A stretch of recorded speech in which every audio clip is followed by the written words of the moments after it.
Hi, I'm Dr. Jordan Dutton, and this is Kim Vopni, the Vagina Coach, and we're here to answer a couple common questions that you guys may have about pelvic health.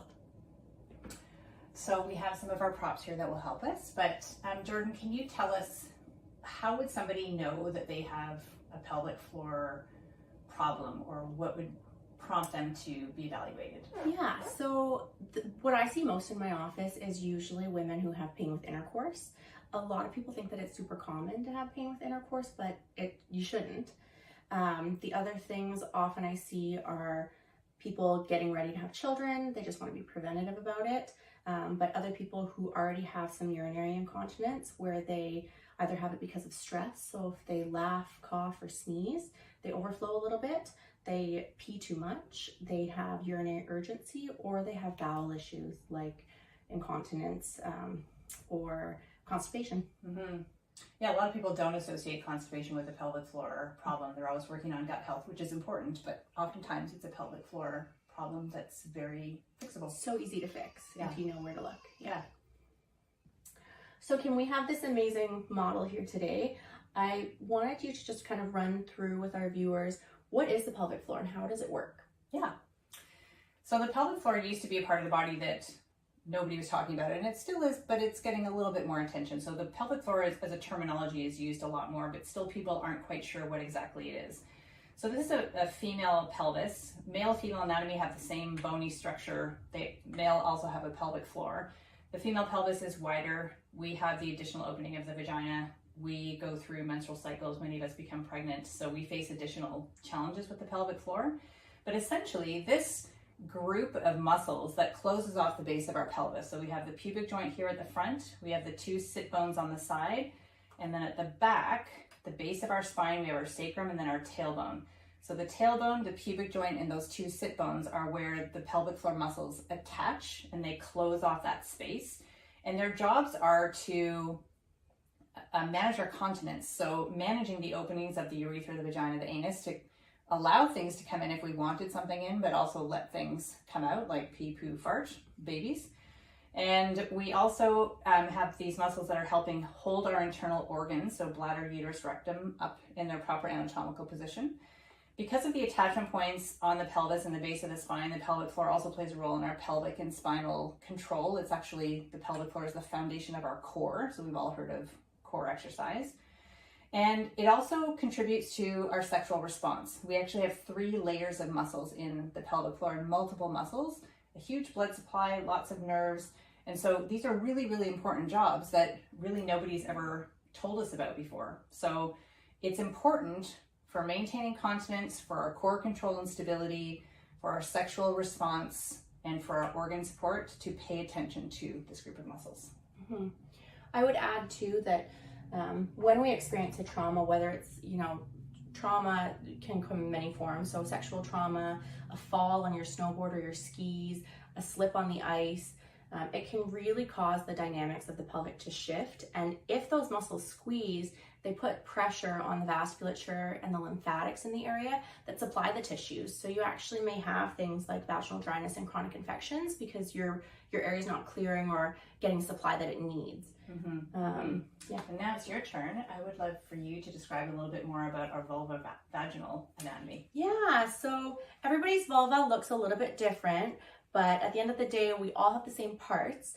And so this is the labia majora, the labia minora, and then you've got this little hood here that's called the clitoral prepuce, and it's actually analogous to the foreskin, and it covers the glans clitoris, which is right here. Mm-hmm.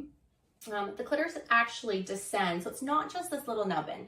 It's this whole organ that descends all along the sides of the labia internally and responds to stretch responses as well, not just direct stimulation. And then this little rose here is representation for our urethral meatus, so the urethral opening. And everywhere internal to this little line called Hart's line in the inner labia is called our vulvar vestibule, and it's a different type of tissue actually. So it's derived from endoderm, which is the same thing that lines the inside of your bladder. So it's a little bit more sensitive to soaps, it's sensitive to hormonal deprivation, it changes a lot on birth control and through menopause, and that's where I see a a lot of the major issues come up around kind of the urethral and the urinary issues, as well as the stipular pain. Any questions about that? No, that was super, super thorough. Yeah. I think the only other thing that I would add is the model can sort of identify a little bit here where we have folds inside the walls of the vagina called rugae, which are what give it the amazing capacity to expand, to accommodate something being inserted or to allow a baby to come out. And we also have lots of estrogen receptors in the walls of our vagina around our bladder. And so as you mentioned with hormone changes, sometimes those tissues can become thinner and drier. Postpartum is a common time for that to happen. And certainly in the kind of journey towards menopause as well. Yeah, agreed. When is period pain the sign of a more complex issue? So not just kind of the normal standard, what we associate with period pain, but when would it be signs of a more complex issue? Yeah, so I would say probably no period pain is what should be normal. There are so many things that play into that, like lifestyle, birth control, hormone status, chemical exposure. But when it's a sign of a more complex issue like a pelvic pathology, so disease, we're looking at things like fibroids, which are benign growths. That would be really heavy bleeding, a feeling of fullness in the abdomen that doesn't go away between periods, but certainly can get worse during the period. Severe cramping where you're missing work, it's not controlled by Advil or Aleve anymore, bleeding that you can't get under control. You shouldn't have to change a tampon every 2 hours. Really, it's considered heavy bleeding when we're having to use super tampons and really large pads. You shouldn't be overflowing through the night. So we know that it's just excessive bleeding and excessive pain. Right. Endometriosis, where we actually have endometrial tissue that grows around and on the uterus. And then we've got adenomyosis, where the uterine tissue will actually grow into the muscle of the uterus, and it can enlarge it and cause a lot of pain and a lot of bleeding. And this is something I dealt with personally with adenomyosis. And I also see a lot of women, specifically in the menopause transition, who experience a little bit heavier bleeding due to the hormonal fluctuations. Yeah, and during menopause is actually the prime time for fibroids to grow because of the change in hormones. So our progesterone drops a lot more quickly than our estrogen does as we age. And when that becomes out of check and you don't have a balance, you've got overgrowth of uterine tissues. So heavy bleeding with perimenopause as well. When should a woman start to work on their pelvic health?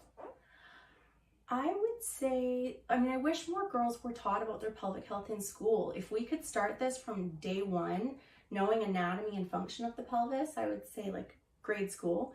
But obviously if you're having any sort of pain or discomfort, anything seems off or irregular, and if you're planning a family, I would urge anyone to start seeing a pelvic floor physiotherapist for preventative care and to learn how to actually use their pelvic floor properly.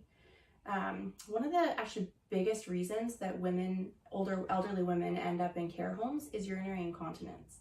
So preventative in that way too, I think is really important, not just for management of disease. Yeah, this is something that I feel very passionate about in terms of prevention. And I wholeheartedly agree that if we start the conversation in school, when we're talking about menstrual health already, when we're talking about body and sexual education, it makes perfect sense to introduce this really important group of muscles and plant the seed of the types of care providers that can help us manage our pelvic health through our life. Yeah, right. And in Europe, women, it's mandatory. They get six weeks postpartum. 6 to 12, I think.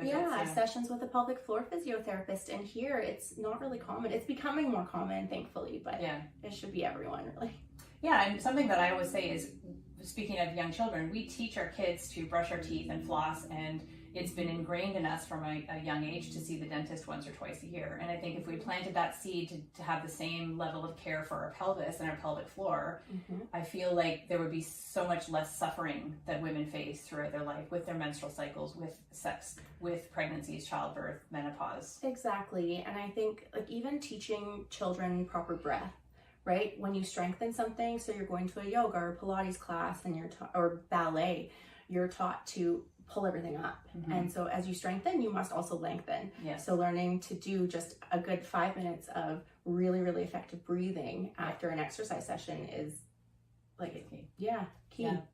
Yeah, so sooner the better. I often say too, once people become sexually active, start again planting that seed of see your pelvic floor physiotherapist or your care provider who specializes in pelvic health once a year for a checkup. Perfect. Yeah, I'd agree. What exactly is pelvic floor therapy, and what would happen during a treatment session? So that depends who you see. If you see a pelvic floor therapist, they're going to take a focused look at your pelvic area in addition to kind of the rest of your body. But that can include things like being hooked up to electrodes to look at the dynamic movement of your pelvic floor and how you use your muscles. It can be dilators depending on the situation as well, if there's some vaginal pain or vaginismus, so contraction of the muscles. And it can look like exercises to take home to both open and strengthen the pelvic floor, especially in cases of urinary incontinence. In my office, it looks a little bit different. I'm not a physiotherapist. I've definitely trained with a ton of physiotherapists, but I focus more on trauma therapy, injections, myofascial release. My sessions range between 30 to 45 minutes, and sometimes it's just teaching people to breathe. It's doing the release for them, or potentially it's giving them hormones to help the vaginal tissues and chronic infections that can also play into pelvic floor dysfunction. But really the world is our oyster when it comes to helping the pelvic floor, and there's so many people out there with different tools in their toolboxes. So just finding the right team is really important. Yeah, and I think working in collaboration. So I take kind of the fitness and exercise component. I don't do any internal therapies or hormone prescription, but work in collaboration with professionals like yourself and pelvic physios, because having a village really to help us with our healthcare is really, really helpful. But exercise is a really key component, and having somebody who can assess internally to make sure that you're doing pelvic floor exercise correctly is really valuable. Exactly, and I'm not great at giving people exercises, so that's when I direct them to your programs, which are actually really fun to do. Yeah. Yeah. Thank you guys for joining us during this talk today. And if you want to get in touch, you can reach me at integrative.ca, and you can reach Kim for further information. Yeah, my website is vaginacoach.com, and you can also find me on social media at vaginacoach.